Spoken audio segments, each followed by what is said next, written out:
Hello and welcome to another episode of Connecting the Dots, where we have thought leaders, game changers and innovators of the media and telco industry share their tips, insights and learning. My name is Andy Waltenspiel and I'm running a Munich-based consultancy for these industries. Today my guest is Gabriel Cosgrave. He is General Manager EMEA and Australia-New Zealand, and Global Business Operations. Hey Gabriel, thanks for joining us. Hello. Andy, lovely to talk to you. Thank you for the invite. It's great to have you. Thank you very much. Xperi, a name that not everyone might have heard, at least not since many years. So tell us about Xperi, please. That's fair. Xperi is a relatively new name. It's a mothership, if you want to call it, of a set of businesses. Most recently, TiVo. Yeah. DTS from the audio side, of course, that's been around for 20 odd plus years. We also have an imaging business, which is computer vision, machine learning, artificial intelligence, particularly in the automotive and mobile spaces. And then we have some semiconductor and low powered solutions there that makes up the Xperi umbrella. Okay. So the umbrella is not completely disjoint things. It seems they could potentially play very well together, right? Absolutely. And the word Xperi comes from the word experiences.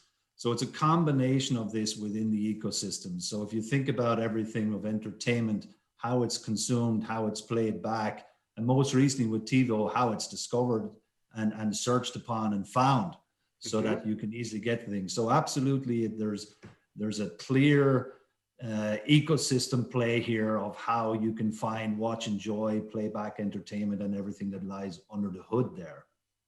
Nice. So you join audio, video, recommendation engines and voice and even Wi-Fi, right? Yes, absolutely. As part of the DTS audio solutions, we have a wireless audio solution called DTS PlayFi, which is very relevant in the space of that immersive playback environment I'm talking about with content from an audio perspective and a multi-room perspective.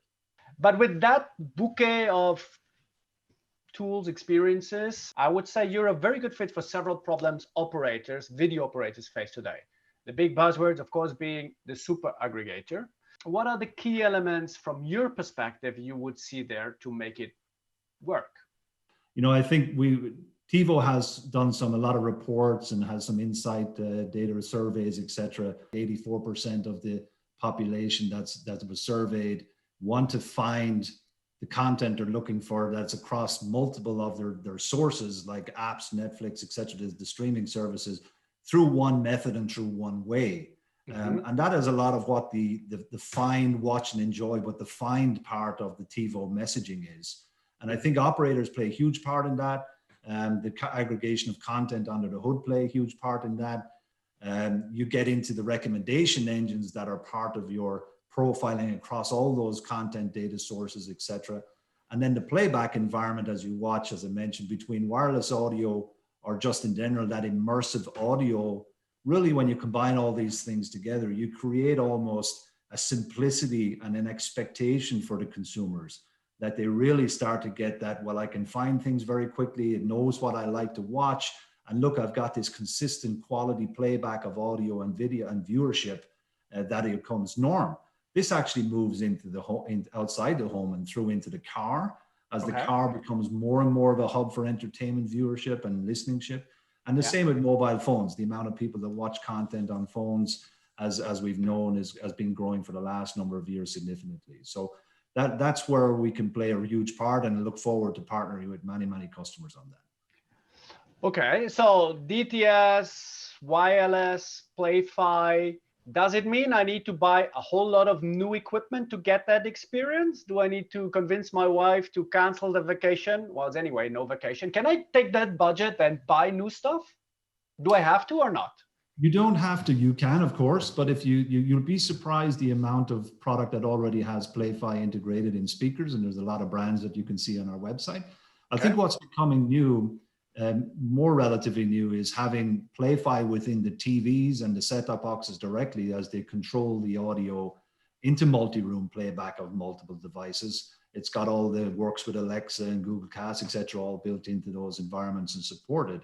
Yeah. So you don't necessarily have to buy new product. There are a lot of existing products, but certainly new more coming to the table. What's an interesting discussion point is wireless audio in the smaller and bigger homes and multi-room wireless audio.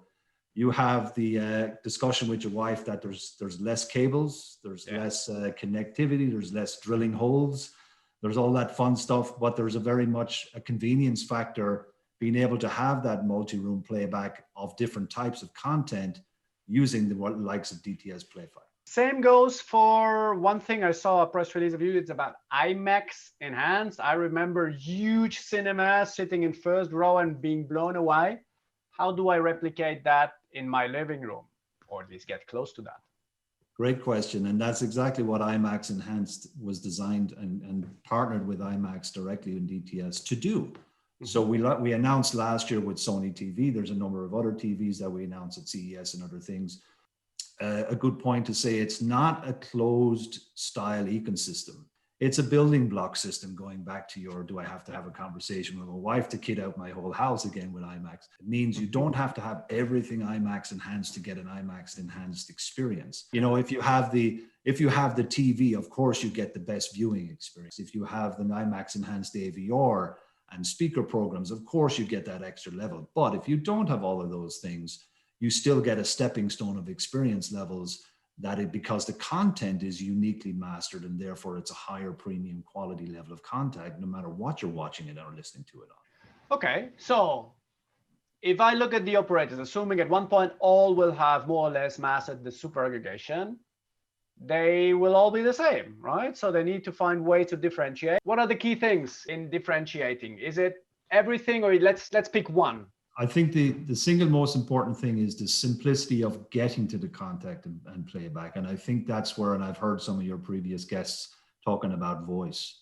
Yeah. And for me, that's where I think it's going. Simplicity to get to the content that the consumer wants to watch quickly through a voice mechanism, ideally, and we're seeing more and more of that. To me is the differentiator, but then having that in a very consistent playback environment from not only viewing capabilities, but audio capabilities is where I think there's some strong differentiation. So that audio is becoming more of a differentiation or a reason to lift up to the premium subscription levels. Yep. And that's before you even get into the content finding convenience factor, which we talked about with TiVo and others. Mm-hmm. Okay, so great content, great distribution, great discovery. What's missing is monetization. So what do you have in your quiver for that? You know, monetization, I think, is really where operators, device companies, and you know, you'll hear it first today, TV brands from me, can start to create additional revenue streams. I know obviously advertising and AVOD services have been, you know, increasing. Again, the TiVo survey and insight report show, you know, 10% increase in satisfaction using AVOD because, you know, people are willing to pay that extra for that type of less subscriptions and things like that. So there is a mixed environment there, but, you know, monetization and what the TiVo next step is doing around sponsors discovery, around deep discovery, personalized content discovery, and having, you know, that what people like to watch and how they get there quickly, be sponsored by and pushed movie channels into that, or content from sources into that. You know, people are willing to, you know, not necessarily pay extra for that, but the sponsors are willing to pay for that, and they want to have their tile front, top, left, center, all that front stuff, and show up in voice searches, etc., like that. So having the TiVo system built in, having it maybe as an OS on a TV in the future, which is where we plan to go. So you have a lot of that environment that, you know, makes it a lot easier, but creates an additional revenue stream that, you know, TV companies typically don't have. Interesting one. Okay. So we covered a wide range. Now you know what's coming. The $100 million question. If I were to give you $100 million, what would you do with it apart from retiring? Yeah, given the year we've had with the TiVo merger and COVID, I'd love to go on a super yacht somewhere warm for 2 months, but that's not going to happen. But so, you know, all joking aside, because TiVo is a relatively new business for Xperi, Yeah. I would use between 2 and 5 million of that straight off the bat aside to understand and share visions and align with all the customers in this industry. And then the other 95 million, to be honest, I would use it to accelerate as fast as possible, bringing technology to the market like I just talked about, and making it ubiquitous across the environment and the industries. Having that accelerate, because consumers know what consumers want when they have it, right? So if they have it more quickly, they get used to that and saying, yep, I want to keep that, right? And I think operators and ecosystem partners, as well as device manufacturers, can all play a huge role in accelerating that and bringing that experience. And as I mentioned earlier, you get into the sticky factor then with your subscribers and consumers, which is what everybody wants. Wow. Okay. So do good things and talk about. That's the 5 million, and the rest is a lot of marketing power. Great, Gabriel, that was cool. So we talked about super aggregation, how to get the content together, seamless experience, there we go. Discovery, distribution, monetization, how to roll it out. Perfect. Thank you very much. Very insightful. We should expect more. I noted that little tvOS thing. I stay tuned for that. Probably a lot of industry players as well now. Thanks a lot. Great to have this chat with you, and we speak soon. My pleasure, Andy. Thank you so much. Best of luck. Thank you, Gabriel. Take care. Bye. Thanks.